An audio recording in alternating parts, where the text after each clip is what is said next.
Good afternoon, everybody. Oh, that's a little high. Okay, there we go. My name is Andy Lopresto. Welcome to BYOP, Bring Your Own Processor. This is custom processor development in Apache NiFi. Appreciate you being here. I know it's getting towards the end of the conference. Everybody's tired. Everybody learned a lot of new stuff that they want to go home and use. So hopefully we can just add a little bit more onto your conference experience. And this is the first time that this presentation is being given anywhere. So we're going to learn it together. There's a lot of information here. All of these slides are going to be made available online, as well as the audio recording. So hopefully if there's something that you miss or you want more detail on, you can catch that again a second time. But there is another session after this by Monica Franceschini on NiFi as a cybersecurity tool that I really want to go see. So I got to get out of here at 4:40. This is a fairly advanced talk in the NiFi ecosystem. So I'm not going to spend much time on introduction to NiFi, covering generic topics and concepts. There's a little bit of expected knowledge here. If at the end you have questions about something, please let me know. So starting with NiFi, 1 minute intro to the ecosystem. We know that NiFi is a server data center class application. It has the user interface. It has the REST API. It interacts with hundreds of services from out-of-the-box processors. Minify is our remote agent class service that's running on restricted hardware, limited hardware, giving us lots of visibility out to the edge and data collection at the origin of data. And then NiFi Registry is this complementary application that allows for flow versioning and, in the future, extension versioning. This is the NiFi user interface for anybody who hasn't seen this before. You're probably not going to like this talk, but this is what we're working with. So out of the box, 286, give or take, processors that come with NiFi. If you have maybe existing services you've already worked with, or your company has some custom processors that you've interacted with, that would be in addition to these generic Apache released processors. So let's talk about extending the functionality of NiFi. With 300 processors, what else is left to do, right? Why do we need any new processors? This is certainly not an exhaustive list, but some of the use cases where building a custom processor makes a lot of sense is for interacting with a custom or a proprietary protocol that your company has internally or your organization has internally. A great example that Niels and I were talking about earlier today was reading from a serial interface. So if you're running on a Raspberry Pi, interacting directly with a device that's on the GPIO pins or on the USB connection, rather than having to use some other tool to translate that to standard input or a file. Transactional operations. So we have lots of processors that interact with AWS S3, for example. And a very common flow is to pull data off of a bucket, do some transformation, and then push it back onto another bucket.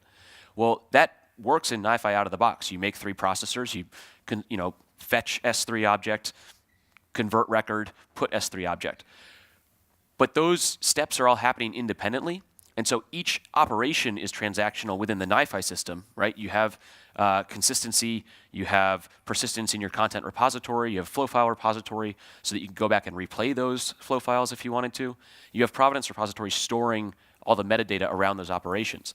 But it doesn't enforce a total transactional guarantee on the interaction with the AWS system, right? You might get into a state where you've pulled files off of the first S3 bucket, you've done some transformation, your NiFi cluster crashed, not because of NiFi, because of hardware problems, and then it didn't get put back to the destination S3 bucket, right? So the entire operation wasn't completed in a transactional manner.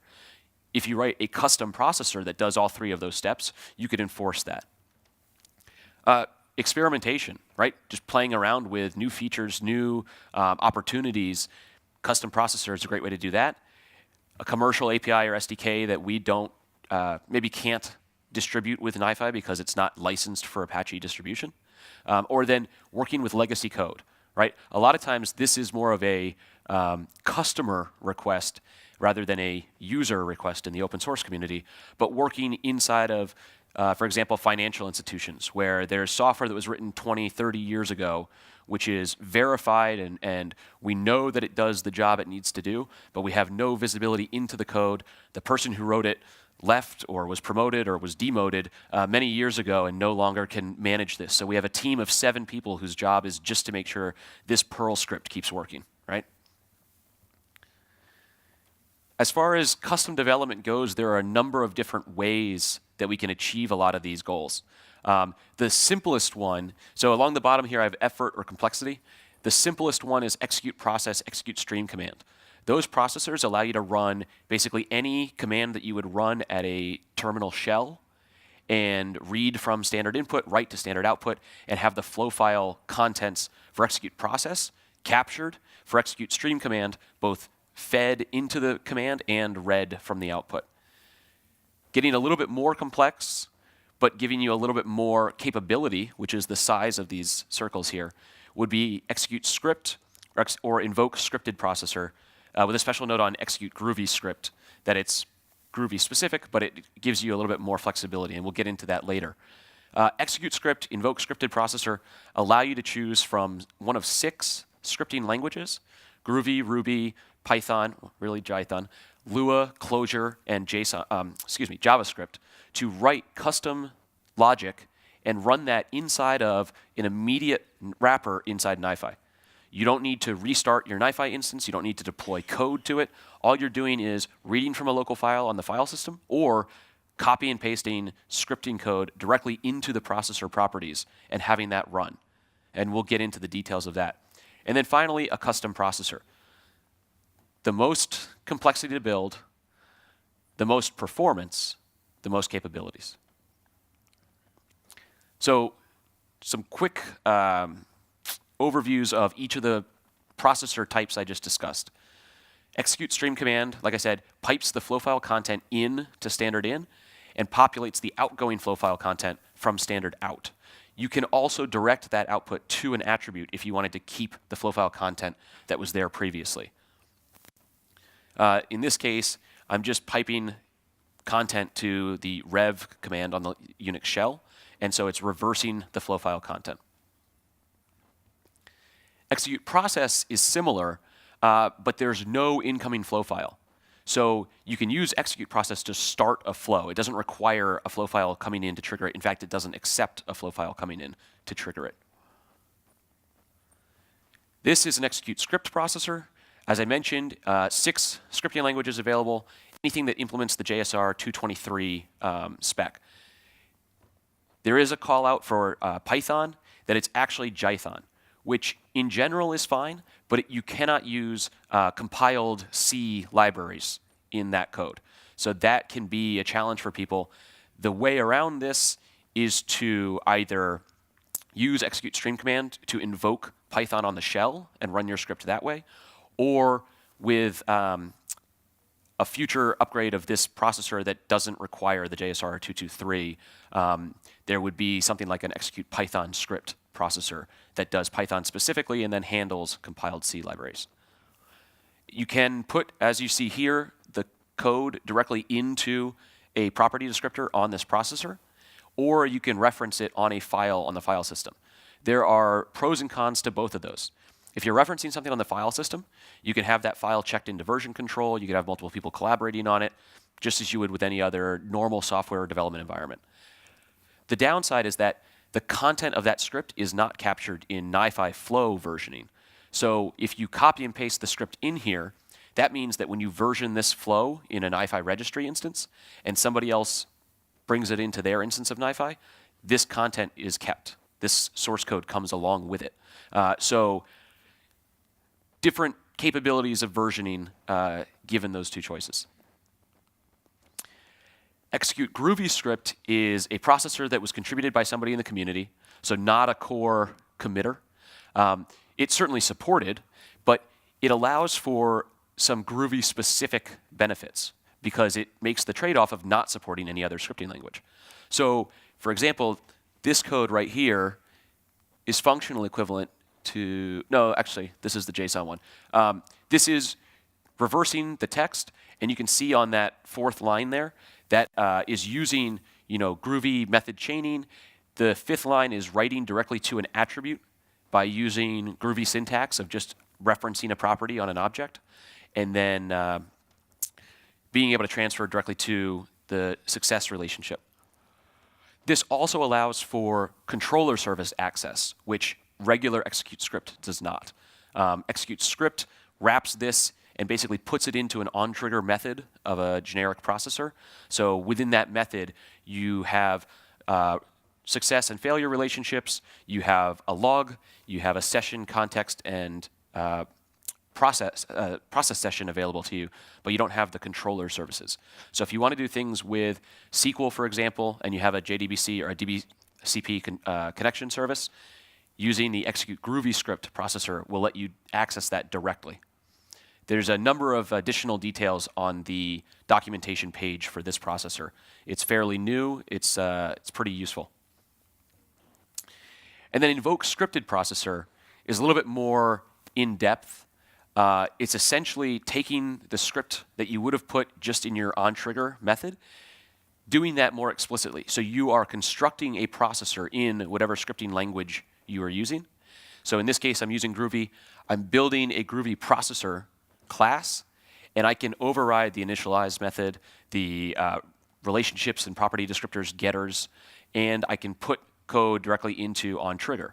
Now, this also allows me to compose my class a little bit more cleanly, so I can refactor and have methods that I'm calling from onTrigger, as opposed to a single, inline script that's kind of spaghetti-like. It also supports custom relationships, so I can start building out additional relationships that I might want to send data to, as opposed to being restricted to just success and failure. This is also faster than ExecuteScript because ExecuteScript recompiles that script code every time onTrigger runs. And that's, I'm sorry, not on every time onTrigger runs, every time that onScheduled runs, when that processor is started.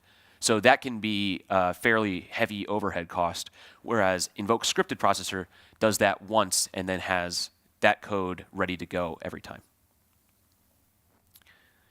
But the reason you're all here is that we've exhausted our scripting capabilities and we want to actually build a custom processor, right? You want the experience of dragging a box onto the screen with your code already in it. So custom processors do provide high performance because it's compiled code, it's already available in the system. They provide reusability and convenience and versioning, right? I can version these extensions just as I would any other processor that comes in NiFi by default. So the first step is to use the Maven archetype to build our Maven structure around this. Everybody's familiar with Maven, I'm assuming. It's a build and dependency management tool for JVM. So there is an archetype published for an Apache NiFi nar, which is basically a NiFi archive, right? It's our module for containing all of the relevant files to a NiFi processor or component.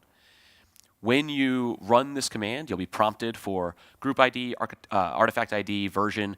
Those are Maven standard values, right? So if you have com.yourcompany or, I don't know, com.es.yourcompany or es.com.yourcompany, that's going to prompt you for those values, and it'll build that out and populate the pom.xml as it normally would.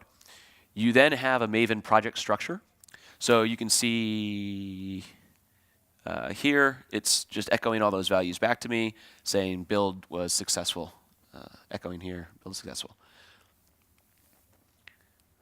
So once I have that Maven structure populated, this is what it looks like. And so you can see that there's really 4 files of any relevance here. There's a directory strings that get built out.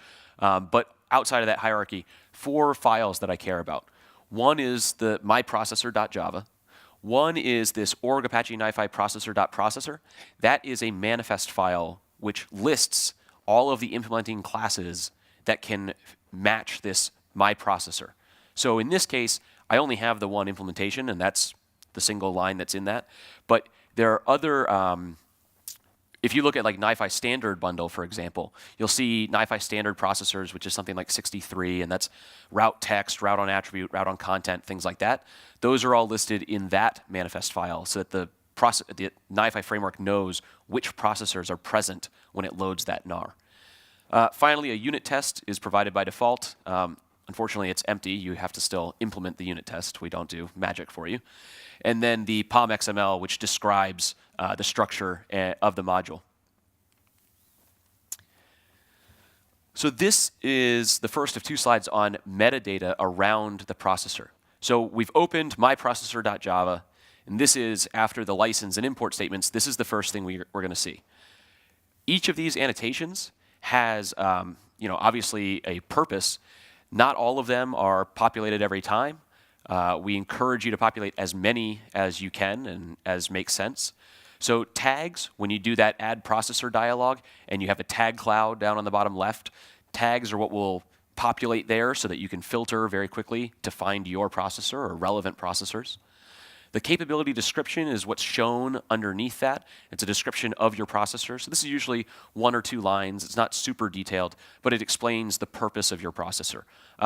If you're writing a custom processor, I'm assuming that you understand why you're doing that. I hope you do. But for other people who might be using your processor in the future, this can seem like, well, I obviously know why I'm building this processor. It's helpful for other people. Remember that this may be deployed for what we always say is proof of concepts end up in production. You write this custom processor as you're fooling around, and you're going to find out 10 years later your company relies on it for production value. C also simply lets you essentially link to other processors that might be related. So for example, on my put S3 object, I would say C also fetch S3 object. And reads writes attributes is really useful for explaining to people what they can expect for the incoming flow file requirements and the outgoing flow file expectations. Invoke HTTP, invoke HTTP, for example, will have a very, very long list of the attributes that it writes because it populates many of the HTTP response headers in as attributes. So it will enumerate those so that you know what to expect when you get a response back. Some other annotations which are not as common, the ones that I just mentioned are all there by default when you generate a new custom processor. These you have to add manually as relevant. So event-driven would indicate that a timer won't control the scheduling of this processor. This processor runs when it gets input, right? When it gets a flow file. Side effect free, fairly self-explanatory.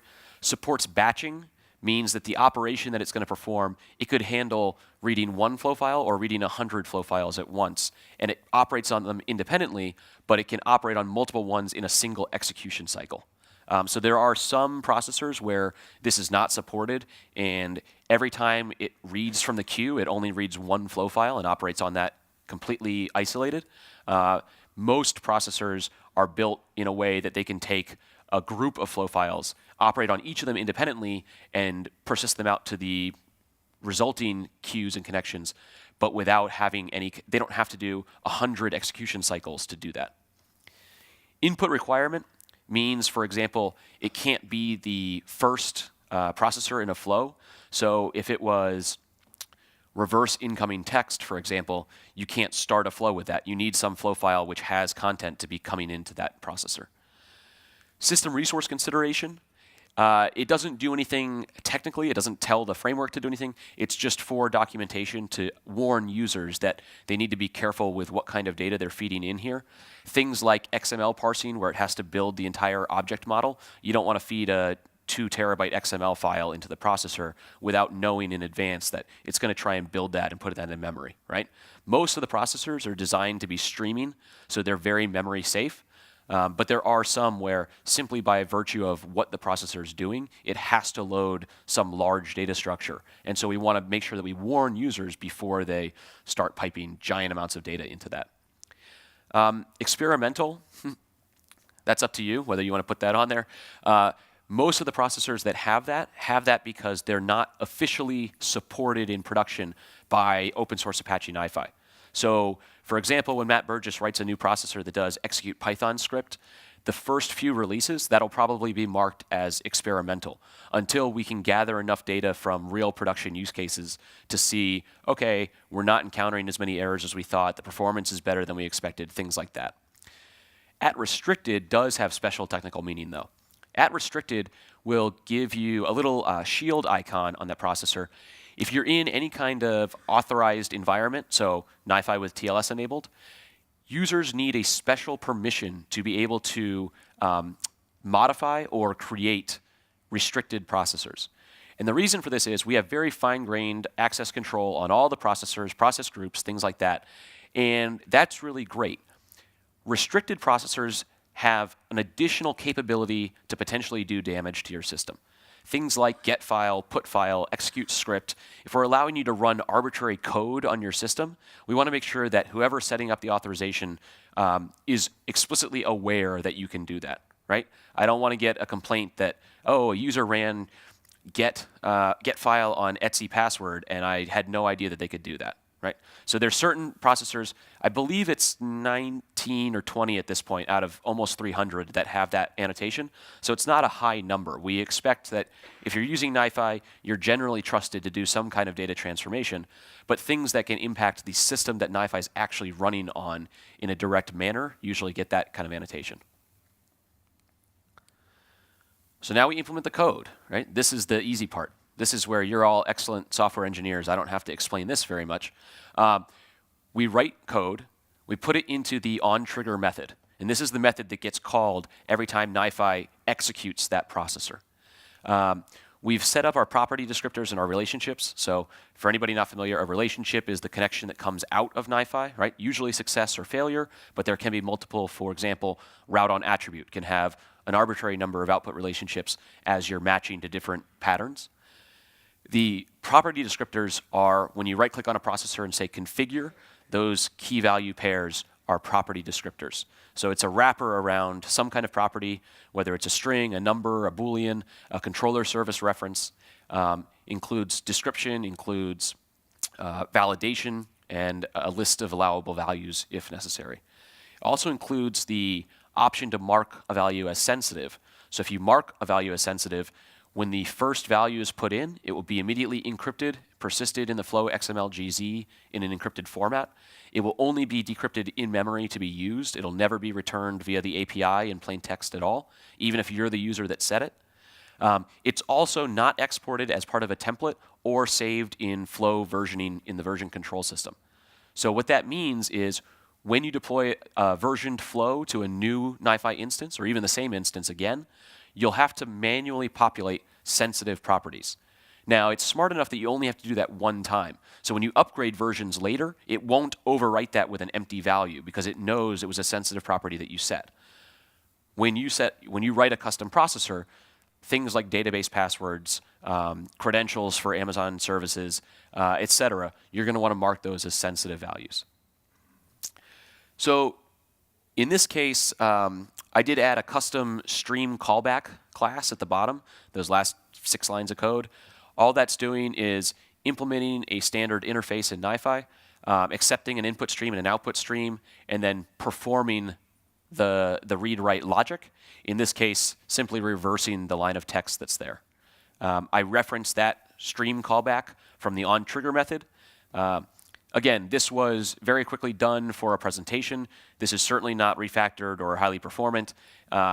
It's 100 lines here because of all the template boiler code stuff that comes automatically, but there's about 32 lines that are needed to make a minimally viable processor. So testing, right? How are we doing on time? Okay. Write the test first, right? So in my normal development lifecycle, this section would be before writing the processor. I like test-driven development and behavior-driven development, but understood that it's not everybody's cup of tea. So we'll talk about test after we've written the processor. We do have a test runner class, which you can see, I mean, literally hundreds of thousands of examples in the existing NiFi code. This is how we unit test every processor that we release. Handles enqueuing arbitrary data, arbitrary flow file content, attributes. It allows you to make some intelligent assertions. So if you look down here at the bottom of the test, in this assert block here, it's testing that specific flow files went to a relationship. You can get from that queue. You can assert content equality, attribute equality. There's methods like assert attribute present, assert attribute not present. So there's a lot of really helpful methods there that don't make you reinvent the wheel. And you can see my favorite, the green check mark that all of my tests pass. That's not a lot on testing, and we'll come back to it. What we need to do now is deploy our processor, right? So we build our Maven project, right? We want Maven clean install, and that compiles the source code, compiles the test, runs the test, and then outputs my target files. So in this case, I get a nar output. Very similar to running Maven clean install and getting a jar output in your target directory. Once I have that nar, I want to copy it into my NiFi home directory and the lib directory underneath that. When I start NiFi, it'll automatically load this bundle, and it'll parse out all the extensions from that manifest list, and it will load each of those. So here we have highlighted proof that it is loading that processor. So when I go to my add processor dialog, I can now filter by my custom group, right, which was the package that I've put that in. I can search by tag name, by processor name, and you can see the custom group, the description here, and the version of 1.0 snapshot. So now it's time to configure that processor. In this case, I'm going to feed it with some data that I've put into a generate flow file processor. So I have custom text. I just printed the English alphabet, and I'm going to run it through reverse text and then log the output. So we call this a smoke test, right? I don't need to go and evaluate the temperature of every square foot. I want to see if there's smoke coming out. That tells me if there's a fire. In this case, I'm listing the queue that's on the success relationship, and I can see that the attribute reversed was set to true, which is, okay, that's code that executed in my processor. And I look at the content, and I see that the alphabet is now backward. So to me, this is a passing test. Now, I mentioned putting the processor into your NiFi home/lib directory. If you've worked with NiFi at all in the past, you understand that's how NARs get detected and loaded. In the recent releases of NiFi, 190, 191, NiFi can now hot load NARs that are put into the extensions directory. While this is useful for running in test or production mode where you get a new version of something and you want to load it in without restarting your instance or your cluster, I wouldn't recommend this for developing custom processors, because you're going to be publishing the same file name every time, right? Your NAR is going to have the same name.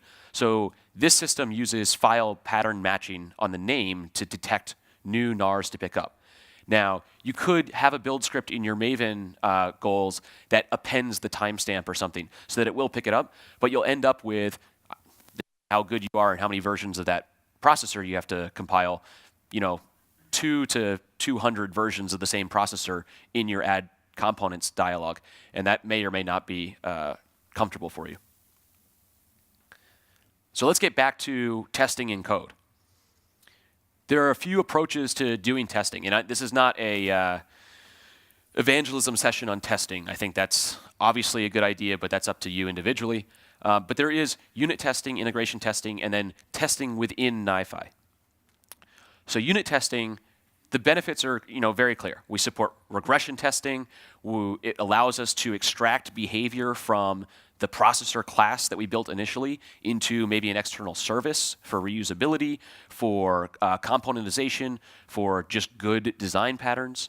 And it allows us to test various combinations of properties. And so as we configure the processor with this, I want this property true, this property false, this property be less than 10, I can run that against the same sets of content and attributes and ensure that I'm covering all my edge cases. There are a number of mock classes, but 3 that I want to call out in particular. A mock flow file allows you to do internal assertions on the content and attributes of the flow file. The mock process session allows you to do things to a flow file, so simulate creation, transfer, cloning, things like that. and the mock process context allows you to interact with the properties of the processor, controller services, etc. And all of this is done without having to read and write to the file system like a normal content repository, flow file repository, provenance repository would require you to do. So unit testing for real, saving you the interaction with the file system that you sometimes incur but wouldn't really want in this case. I personally prefer Groovy unit testing. So all of the production code in NiFi, anything in source / is written in Java because we value community understanding and contribution over particular language benefits, right? We want anybody who understands Java to be able to come in and understand, well, at least read what's happening throughout the entire system of NiFi. Understanding may take a little bit more time. But if we start accepting Scala, Groovy, Jython, components, and internal frameworks, that really fractures the community and can make that much more challenging to support. However, for things that are not production code, like tests, we do allow for Groovy tests, for Spock tests, for things like that. I personally like Groovy because of features like map coercion and metaclass overrides. It gives me the ability to write code that reads more linearly to me, makes sense, is more expressive, closer to English than code, and I let the computer deal with translating that to JVM bytecode just as it would with Java. So in this example, I'm actually mocking a key provider in the encrypted provenance repository implementation where I get to have any arbitrary method called against the logger that I want because I've overridden the method missing, and I just have an info that prints out what I was trying to do with that statement. And at the same time, I have two mocked methods, getKey and keyExists. Both are going to return static values, but I'm at least checking what's happening. You can do this with a lot of mocking frameworks like Mockito or PowerMock. I like to do it in Groovy because it's just a little simpler and there are fewer dependencies. So then integration testing, right? We actually do want to test if this is going to interact with an external system well. One of the really, well, I don't say really easy ways, but one of the nice ways to do this is through Docker containers. So there are a number of integration tests in core NiFi which use an external Docker container that's spun up as part of the test execution, starts with a service like MongoDB or Kafka, and then runs programmatic tests against that, makes the assertions, and then cleans up after itself. So a good example of this is the MongoDB integration test suite. These do not run by default when you build NiFi because it's already, depending on your machine, 20, 25 minutes. So we run unit tests only, but with a simple Maven profile enablement, you can run the integration tests as well. Sit back and order a pizza because it'll take a while. And then we get to testing within NiFi. So NiFi is a wonderful tool. It has some limitations, but it also has some really good use cases that it enables. One of those is building these very flexible and dynamic flows, and that enables testing using the framework itself. So one of the patterns that I follow quite a bit is creating a process group that has these test fixtures in it so that I can plug that into whatever flow I'm building at the time. And as soon as I have the test data flowing through in a way that I like, I can just stop that process group, start whatever my production process group is, or ingest data from wherever the actual source is. So maybe I would normally be calling an HTTP endpoint from Twitter or Yahoo Weather or a sports site, something like that. Instead, I can call that API once, copy the JSON that I receive, put that into a generate flow file, or put it into a file on disk and run caddy on my local system. And I can hit that endpoint as many times as I want without worrying about incurring network costs or hitting some kind of API threshold for the day or hitting quotas, things like that. I can execute as many times as I want against static data or dynamic data by using expression language to generate values inside of that. And I can verify that it's working the way I expect, and then I turn off that process group, connect to my real API, and away I go. So some other capabilities. This slide came from a discussion I had at lunch with Niels. Sometimes having the normal property descriptors doesn't really make sense. So in this case, this is just a simple update attribute processor. Niels has a log parser project that if it was configured as a NiFi processor, you'd have basically over 100 Boolean property descriptors here, and they'd all be required. So maybe they all default to false, but you have to go through and scroll until you find the 37th and turn that to true, and then the 85th and turn that to true. That's not a great user experience here, right? So there is the capability to do custom user interfaces. Update attribute has one, for example. Jolt transform JSON has one, for example, where you have a simple user interface like this, but then down at the bottom I have an advanced button. And if I click that advanced button, I get an additional user interface which is designed per processor or per component. And it's done, it allows for custom user experience. You could do really complex validation rules here. You could have user feedback. You could do like a wizard and walk through a couple steps of configuration. So this is really kind of limitless here. It allows you to really build the user experience that you want for that processor if it's too complex to do in a generic system. The code for it is pretty simple. The update attribute one is a little bit more complex because it actually supports some rules. So there are some DTO and entity objects here. But in general, you just need the one class and then a JSP and images if you want. But CSS and JSP for presentation, Java for objects and logic. And you put this into a module, a Maven module, which is just, you know, whatever your processor is -UI. There's also a custom content viewer. So if you've used NiFi, when you go and examine a flow file in a queue, and you can see the attributes, and there's also a capability to view the content of that flow file. In general, we're looking at text or binary, and that gets rendered in a standard content viewer. I can see it as original, which is just usually ASCII or UTF-8 encoded. I could see it as formatted. So if it's something like JSON, it'll do a printing, formatting, and you know, nesting and indentation. Or I can look at it as hex, where I can see the rendered bytes as well as the hex encoding line by line inline. But that works for text. That works pretty well for XML and CSV and JSON. But what about other things? What about other media types? So an image is supported by default. And you can see here it's detected that the content type is a PNG image. So I chopped it off, but it was a screenshot of NiFi itself. But something like a video, there's no viewer registered for this content type. You can do that, though. You can build a custom viewer and register that. So I could have inline video playback here, or I might have a Visio file or some kind of diagram that's not a standard image format that I've registered a custom content viewer, and that lets me look at it inside of the NiFi interface. So I think for some people, if you're in an organization where you have these custom file types and formats, that might be some gears turning now of, oh, we could import that into NiFi and be able to visualize our custom data format inside of the tool. Again, it's just a simple Java class, JSP and CSS for presentation. So let's talk some best practices. These are no longer requirements for your thing to work. These are recommendations.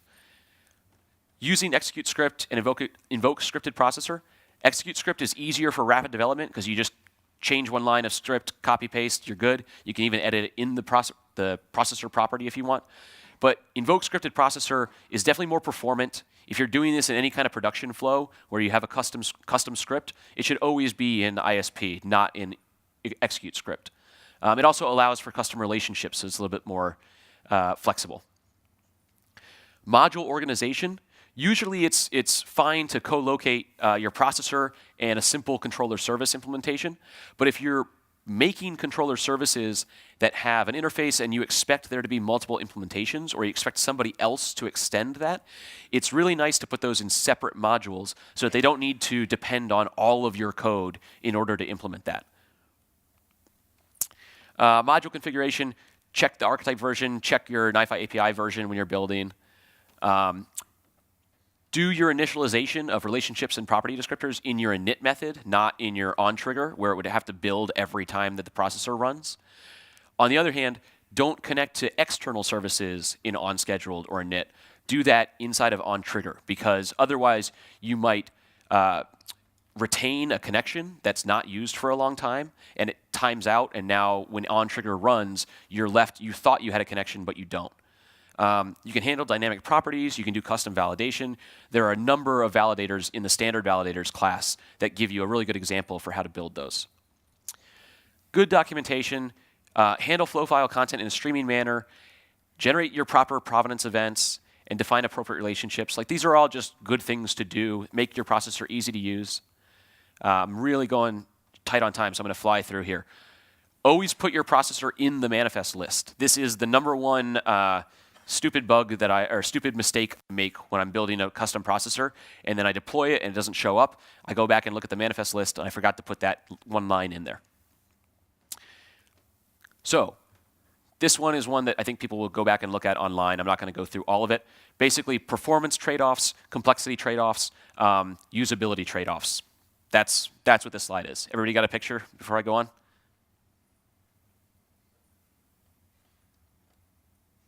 Okay. Performance testing, generate flow file. I filled all of these queues by using back pressure, and then I'm just comparing using standard in to Unix reverse standard out, a custom processor, and a Groovy script. Spoiler alert, the execute process, not very good, so it's not even on the next slides. Performance results. This is a very simple task. This is not optimized. This is not, was not refined at all, but the custom processor is faster than using ExecuteScript. Okay. More performance results, notes on performance, additional resources. There's links to some great guides on this. New announcements. C++ is being voted on right now. If you like C++, go vote on that one. And more talks. Go to Monica's talk. Go to Tim's talk. Those are the last 2 sessions of the day. Thank you very much.